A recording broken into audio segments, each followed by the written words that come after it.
Ambassador program started focusing on the myths of menorah. Community members were given menorahs to distribute to their friends, their family members, and their colleagues who otherwise may not have had a menorah for Hanukkah. I've sent cases to people who need menorahs. I've spent evenings driving around for 5-6 hours delivering menorahs to doormen, delivering menorahs to people all over Manhattan. I think people are really inspired knowing that they just get a menorah for no reason other than the fact that they're Jewish. Seeing community members leave their comfort zones to pick up menorahs to give to their friends, families, and colleagues who otherwise wouldn't have had is something very special. I ended up taking about 20 menorahs, and I'm like, I'm gonna get them out to people. So what did I do? I took them to my office, and I went through the list of all the Jewish associates that joined the firm recently, and I just inter-officed them menorahs, just blindly.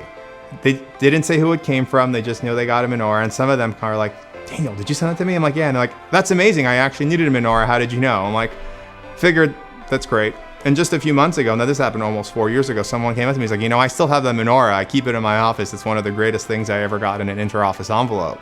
So, simple things, right? It didn't take more than 20 minutes of my time, but I had an impact on 20 people, and they were able to celebrate Hanukkah. It is a priority to do something great in this world, and I really believe in trying to make a difference. And so if something is a priority, you make it a priority. Yeah, work takes up a lot of my time, business takes up a lot of my time, but I will take off from work to do something that is meaningful, that will better the Jewish community, because that is the most important thing that I can do with my time. The opportunity to engage, to educate, to inspire somebody in Judaism is the most rewarding experience of my life. I can't imagine a life without Yiddishkeit, without Torah and mitzvos. And if I can inspire, engage, or bring one Jew closer to Judaism, then it was all worth it. Our little Upper East Side shtetl was able to impact on a global basis, and that was just the first year. So it's really amazing what just a simple ask can do and how far that reach can go.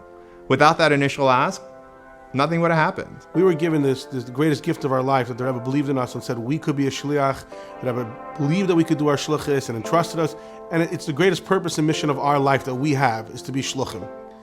They want to feel that great joy as well.